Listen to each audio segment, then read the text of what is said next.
Welcome in DK Education.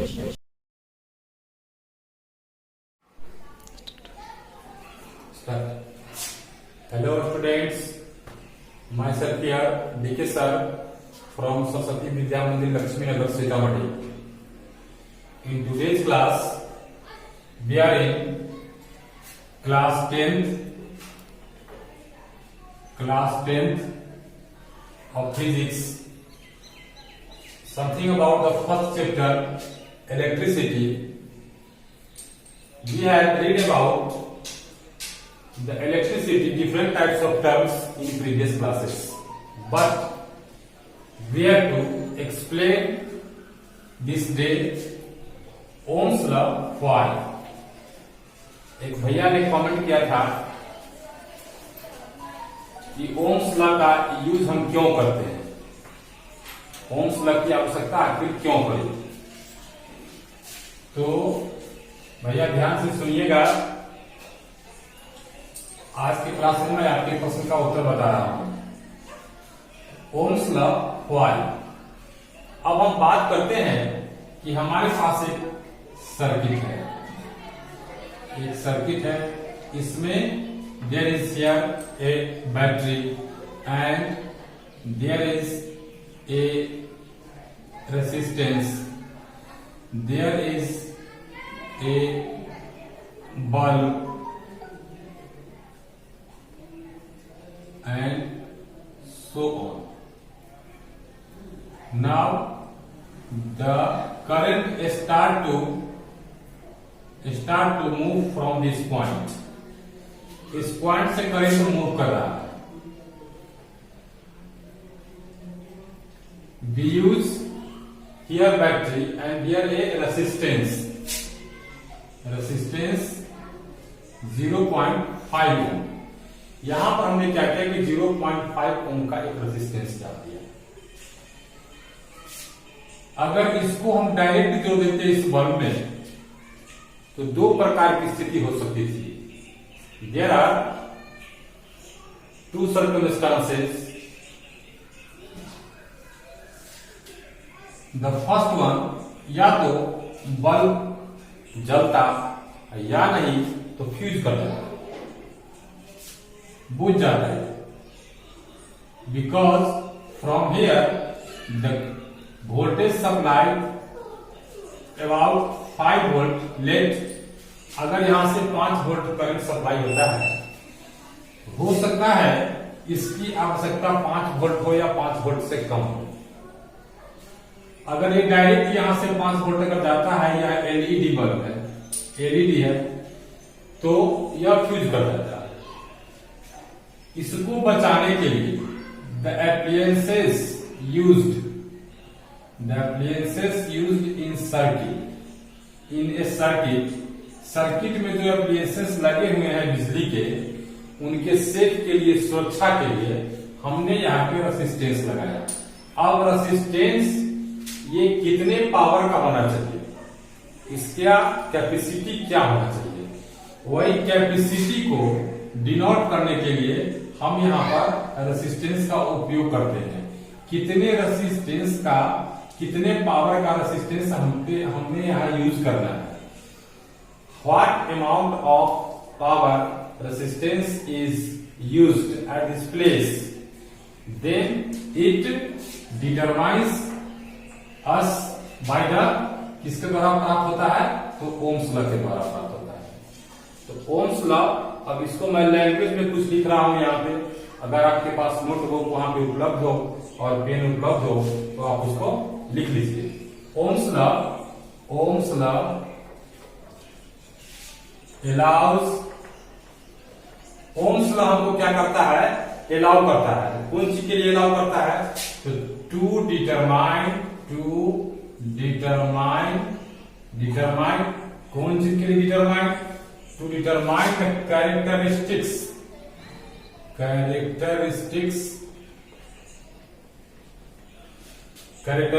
Ohms law allows to determine the characteristics of a circuit.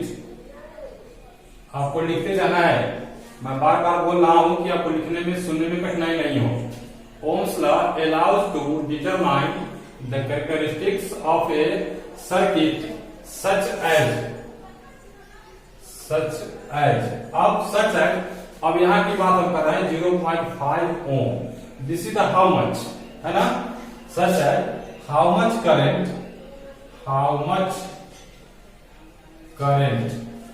अब ये कितने current को यहां से यहां तक सप्लाई कर रहा है? How much current is flowing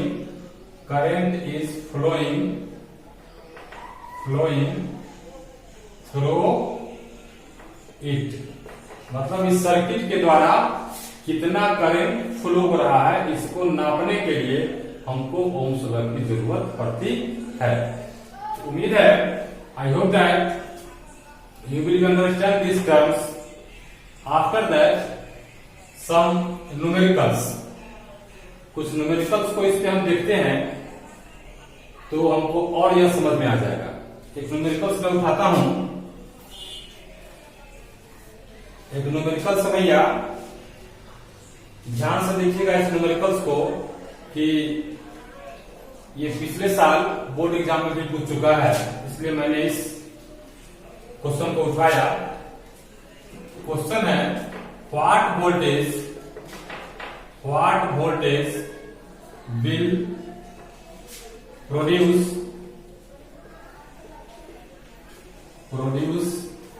a 0.35 ampere current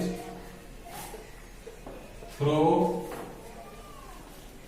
a 750 ohm resistance.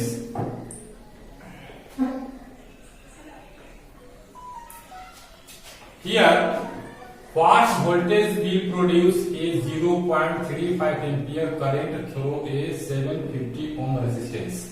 750 ohm का एक रेसिस्टेंस लगा हुआ है एंड 0.30 एम्पियर यह करंट प्रोड्यूस कर रहा है. After that we have to find out the value of voltage. यह वोल्टेज कितना सप्लाई कर रहा है यह हमको निकालना है. We know that V is equal to I into R. We use this formula V is equal to IR according to Ohm's law. Now we put the value of I for the current and put the value of R for the resistance, and after that we will get the value of voltage V. तो इसको आप समझ गए होइएगा भैया, और इसको आपको solve कर लेना है. After that the second question पर हम लोग फिर विचार करते हैं. ए hair dryer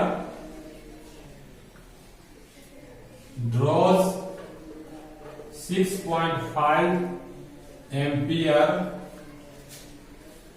when it is plugged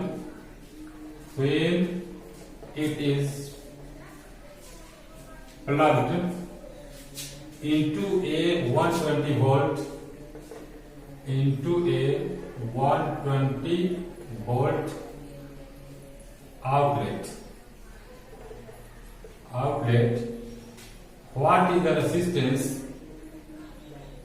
We have to find out the resistance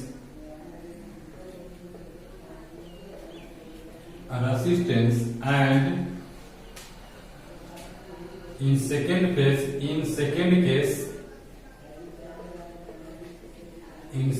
case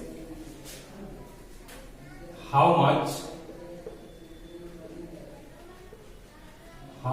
charge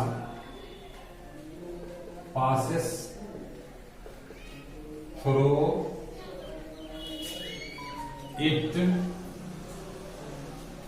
in 5 seconds. अब यहां हमको ध्यान देने की बात है कि एक हेयर ड्रायर है जो ड्रॉ करता है 6.5 ampere when it is plugged into a 120 volt outlet. 120 volt के आउटलेट में जब इसको हम लगाते हैं, हेयर ड्रायर एक इक्विपमेंट है जो इलेक्ट्रिक से चलता है। अब यह 6.5 एम्पियर शो कर रहा है। व्हेन कब? जब इसको हम एक 120 वोल्ट के आउटलेट में लगाते हैं। We have to find out in this case the resistance is used and in second case how much charge passes through it in 5 seconds. Now we have here ampere. I is given, पहले given term को हमको लिख लेना है। We have to notate the given terms. The given terms I we have 6.5 ampere. Now first case, for the first case 120 volt, V is equal to 120 volt. Now easily we can find out the value of R. Okay, after that here we have I, V and R. Now in second case, how much charge? Charge it means Q. Charge it means Q. We have to find out the value of Q. Q is equal to, we know that Q is equal to I into T. I it means current and T it means time. First of all, we convert the time. If the time given in minutes, time given in hours, then we convert that into second. But here 5 seconds is given, so we cannot is change in the second. So for the time we use only 5 seconds. After that we use two formula, V is equal to IR and Q is equal to I into T. इस दोनों question में आप समझ गए होंगे कि हमको क्या करना है। फिर से एक बार पढ़ता हूं, ध्यान से सुन लेना है। What voltage will produce a 0.35 ampere current through a 750 ohm resistor? The second question is, a hair dryer draws 6.5 ampere when it is plugged into a 120 volt outlet. We have to find out the resistance and in second case how much charge passes through it in 5 seconds. 5 second में कितना charge पास करेगा इस circuit से। Now the next question also we have what voltage. The third one is what voltage must a battery have to produce 0.5 ampere current through a 4.0 ohm resistor. After that in third question we see here what voltage must a battery have. मतलब एक battery के पास कितना voltage होना चाहिए to produce करने के लिए 0.5 ampere current. Here अगर गिवन की बात हम करते हैं तो I is given 0.5 ampere. After that 4.0 ohm resistor, it means R is also given 4.0 ohm. After that we know that V is equal to IR. We put the value of I into R here and then we will get the value of V. Okay, here are 3 questions. इन तीनों प्रश्न को आपको you have to solve in SW and WhatsApp me this question. My WhatsApp number is 9430289526. अब इसी प्रकार के कुछ matter के साथ we meet to all of you in next class and for the solve of this type of question on so many questions based on the Ohm's law. Thank you and have a nice day. Okay.